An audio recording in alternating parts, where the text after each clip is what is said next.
Hello friend, কেমন আছো? আশা করি যে যেখানে আছো ভালো আছো। আমি ত্রিপুরা কুয়ায় ছোট্ট একটা গ্রাম থেকে রিনা বলছি। সকালবেলা বাসন নিয়ে কলপাড়ে চলে গেলাম, তো বাসনটাকে মেজে নিচ্ছি। তো রাতের বাসন তো রান্না করে রাতে বাসন ধুয়ে নিয়েছিলাম, আর ভাত যে খেয়েছিলাম তো ওই বাসনটাকে ধুয়ে নিচ্ছিলাম। বাসনটা খুব কমই ছিল। তো বন্ধুরা, ভিডিওটা কেউ স্কিপ করে দেখো না, ফুল ভিডিওটা দেখো। যদি ভালো লাগে please like comment share subscribe করে পাশে থেকো। এদিকে বাসন নিয়ে ঘরে চলে এলাম, আর এদিকে রাতে ভাত খেয়েছিলাম মাটিতে, তো ওইদিকে গোবর জল দিয়ে মুছে নিলাম, না হলে আইডিয়া থাকবে। আর এদিকে আমি রান্না বসিয়ে দিয়েছি, আর আমরা তো ডাইনিং টেবিল নেই, তো আমরা মাটিতে বসে ভাত খাই। তো এদিকে আমি গোবর জল দিয়ে উঠানটা ছিটিয়ে দিচ্ছি, কারণ না হলে বাসি উঠান হয়ে থাকবে। আমরা গ্রামে থাকি, তো তার জন্য আমরা বাসি উঠান বাসি সব কিছুই আমরা রাখি না, সব কিছু আমরা ঝাড় দিয়ে দিই। এদিকে দেখো উঠানটা ঝাড় দিয়ে দিচ্ছি, আর মাথাতে গামছা দিয়েছি, কারণ না হলে ধুলো উঠবে, তার জন্য গামছাটা দিয়ে দিচ্ছি। কেমন লাগছে মাথা গামছা দিয়ে প্লিজ কমেন্টে বলো।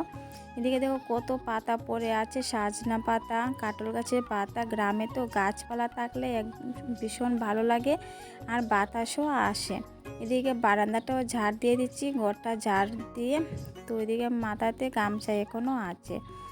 তো এদিকে আমি ঘর ঝাড়ু দিয়ে মুখ দিয়ে এদিকে আমি মশলাটা বেটে নিচ্ছি, কারণ মিক্সার মেশিন আছে, তো মিক্সার মেশিনে করিনি, তাড়াতাড়ি করে বেটে নিচ্ছি। এদিকে মশলা সব কিছু বেটে নিলাম, তো রান্না করব। খুব সকালবেলা রান্না করতে হয়, তো তার জন্য তখন বাজে 5টা মতন। তো উঠে গেছি, কেউ ঘুম থেকে উঠেনি, আমি ফার্স্ট উঠেছি। এদিকে রান্নার জন্য ডিম আর আলু চুলিয়ে নিচ্ছি। তো বন্ধুরা, কে কোন জায়গা থেকে আমার ভিডিওটা দেখছো প্লিজ কমেন্টে বলবে, তাহলে আমিও বুঝতে পারবো যে আমার বন্ধুরা কত দূর দূরান্ত থেকে আমার ভিডিওটা দেখছো। এদিকে আমি হলুদ লবণ দিয়ে দিচ্ছি, এখন ডিম ভেজে নেব। আর কেউ বলো না যে কড়াইটা এত কালো কেন, কারণ কড়াই আছে আর একটা, কিন্তু যেহেতু গ্যাস শেষ হয়ে গেছে তার জন্য মাটির চুলাতে রান্না করতে হচ্ছে, তার জন্য। এদিকে ডিমের তরকারি করব, আর কলমি শাক ভাজি করব। বেশ এতটুকু রান্না করব। দেখো ফাইনাল লুক, তরকারি ডিমের ঝোল করেছি, আর কলমি শাকের ভাজি। বেশ আজকে এতটুকু রান্না করা হয়েছে, বেশি কিছু রান্না করা হয়নি। তো কে কে খেতে ভালোবাসো কলমি শাক? আমার তো ভীষণ ভালো লাগে। তো এদিকে ভাতটা খেয়ে তারপর সন্ধ্যার সময় গিয়েছিলাম জন্মাষ্টমীতে। তো আমাকে এই ড্রেসটা পরে কেমন লাগছিলো প্লিজ কমেন্টে বলো।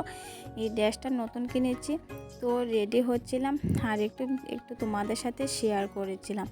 আর এই দেখো জন্মাষ্টমী গেছে, কত মানুষ, বন্ধুরা নাগরদোলা এসেছে। তো এদিকে তোমাদের সাথে একটু শেয়ার করলাম। তো বন্ধুরা, ভিডিওটা বেশি বড় করব না, খুব ছোট করে শেয়ার করব তোমাদের মাঝে। যদি ভালো লাগে please like comment share subscribe করে পাশে থেকো। তো কে কে জন্মাষ্টমীতে গিয়েছো প্লিজ কমেন্টে বলো। আর দেখে জন্মাষ্টমীতে এনেছিলাম জিলাপি 2 রকমের, একটা মাসকালাই আর একটা এরকম। তো মাসকালাই জিলাপিটা আমার একদম ভালো লাগে না, তো আমার জন্য এটা এনেছি। আর অনেক কিছু খেয়েছিলাম, তো ভিডিও আর করতে পারিনি। তো আজকের মতন ব্লগ এখানে শেষ করছি, আগামীকাল